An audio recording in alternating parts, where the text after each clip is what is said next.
নমস্কার, welcome back to my channel wings of wishes ইচ্ছেডানায়।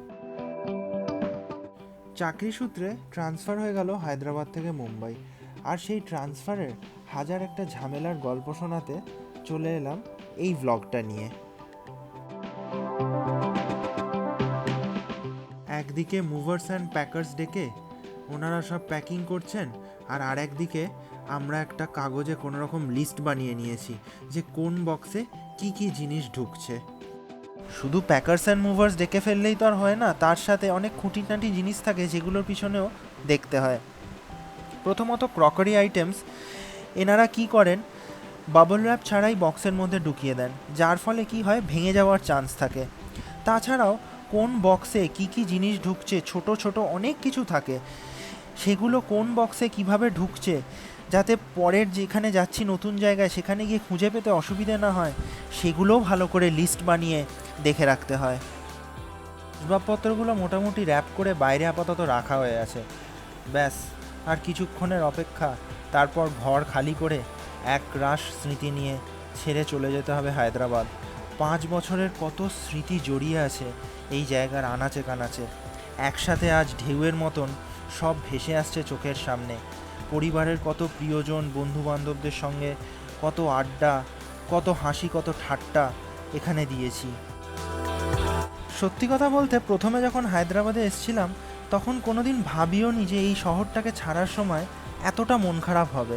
সুন্দর গোছানো ঘরকে এলোমেলো করে তল্পিতল্পা গুটিয়ে যে চলে যেতে হবে তা জানতাম ঠিকই, কিন্তু যতদিন না হচ্ছে ততদিন শান্তি। আর যখন ওই দিনটা সামনে চলে আসে তখন সত্যি খারাপ লাগে। ফাঁকা ঘরটাকে এভাবে দেখতে একটু হলেও মন খারাপ লাগছিল।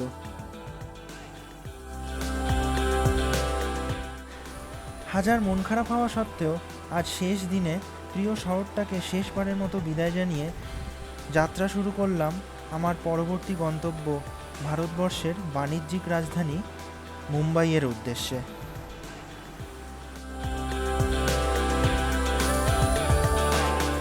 হায়দ্রাবাদের কাজ তো কোনো রকম শেষ হলো, কিন্তু মুম্বাইতে এসে যে হাত পা ছড়িয়ে শুয়ে থাকতে পারবো তার তো জো নেই। কারণ এখানে এসে কোথায় থাকবো, কোথায় ভাড়া নেব, অফিসটা যাতে মোটামুটি ঘন্টাখানেকের মধ্যে পৌঁছে যাওয়া যায়, এসব ভাবতে ভাবতেই অনেক ফ্ল্যাট দেখার পর ফাইনালি এই ফ্ল্যাটটা পছন্দ করে নিলাম। বিল্ডিংটা 16 তলা হওয়ার ফলে ছাদ থেকে বাইরের দৃশ্যটা অপরূপ সুন্দর। মাথায় আরও চিন্তা ছিল, মালপত্র আসবে সেগুলো গোছানো, ঠিকঠাক জায়গার মতো জিনিস জায়গায় রাখা, গ্যাসের লাইন থেকে শুরু করে ইন্টারনেট, টিভি, অ্যাকোয়াগার্ড সব কিছু নতুন করে সেট আপ করা। এই সব করতে করতে কেটে গেল অনেক কটা দিন। সব কিছু মোটামুটি একটু গুছিয়ে নেওয়ার পর এই ফ্ল্যাটটা ধীরে ধীরে ধীরে ধীরে বাড়ির মতো লাগতে শুরু করলো। তাও এখনও অনেক বক্স পড়ে আছে যেগুলো খোলা বাকি, ওই যে সব বক্সগুলো পাশাপাশি করে রাখা।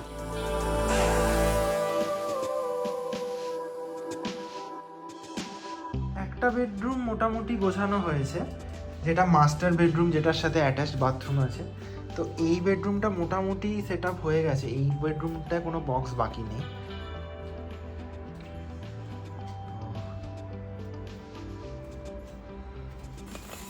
এটার সাথে একটা ব্যালকনি আছে। নেট খুলতে হবে না, নেটটা খুলে দেয়, নেটটা। তো এইটা হচ্ছে এই বেডরুমের সাথে অ্যাটাচড ব্যালকনি। নেট লাগানো আছে, আসলে মশা ঢুকে যায় বলে নেট লাগানো আছে। এই বেডরুমটা এখনো গোছানো হয়নি, এখানে সব জিনিসপত্র রাখা আছে, এটা আস্তে আস্তে পরে গোছানো হবে। এটার সাথেও একটা ব্যালকনি লাগোয়া আছে।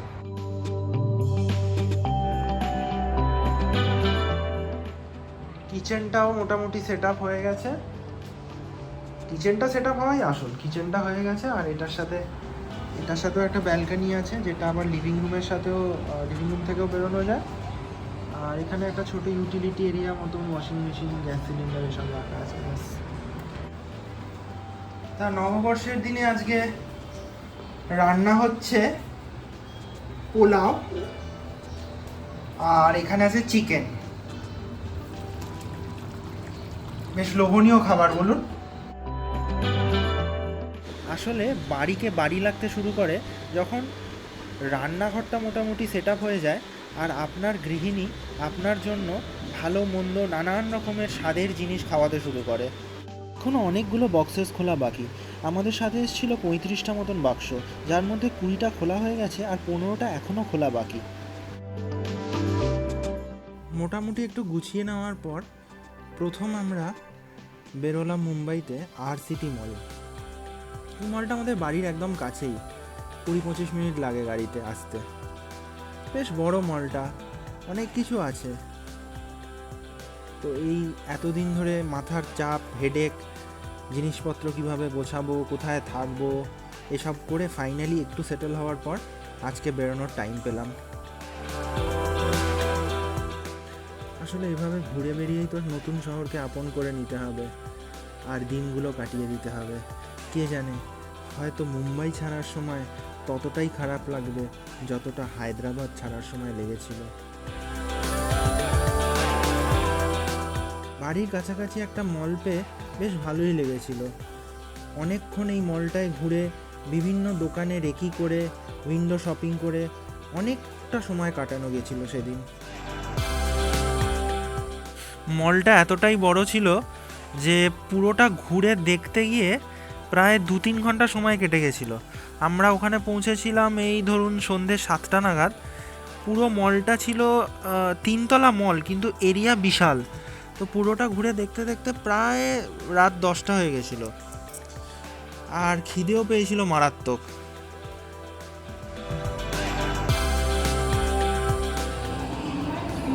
আমরা এখন RCT মলের বাইরেটা দেখছি, মানে ভেতরে দাঁড়িয়ে কাঁচ দিয়ে বাইরেটা দেখা যাচ্ছে। নিচে আমার ফুড স্টল দিয়েছে, সব রকম জিনিসপত্র বিক্রি হচ্ছে ছোট ছোট। খিদের চোটে মলের ভেতরেই একটা রেস্টুরেন্ট থেকে ডিনার সেরেছিলাম। তবে অবাক কাণ্ড এখানে যে রাত 10:30টার সময়ও এখানে এক একটা রেস্টুরেন্টে বলছে 30 to 45 মিনিটস ওয়েটিং টাইম। মানে আমাদের কলকাতায় ঠিক দুর্গাপুজোর সময় যেরকম হয় আর কি। তো এখানে খুঁজে খুঁজে একটা রেস্টুরেন্টে ঢুকেছিলাম যেটাতে ছিল সবচেয়ে কম ওয়েটিং টাইম, আর আন্দাজ মোটামুটি করাই যাচ্ছে সেটা ছিল একটা pure veg south Indian restaurant. কেমন আপ্পামটা কেমন খেতে লাগছে? ভালো। আপ্পাম এটা কোরমা। আপ্পাম দিয়ে কোরমা খাচ্ছে একজন, আর আমি নিয়েছি মশালা ধোসা। আজকের ব্লগটা এখানেই শেষ করছি। আর মায়ানগরীতে আমরা কীরকমভাবে থাকছি, কীরকম কাটাচ্ছি, আর কোথায় কোথায় ঘুরতে যাচ্ছি, সেই সমস্ত আরও ইন্টারেস্টিং ব্লগ নিয়ে আমি অতীন্দ্রমোহন বন্দ্যোপাধ্যায় চলে আসবো আপনাদের সামনে আমার চ্যানেল উইংস অফ উইশেস ইচ্ছে ডানায়।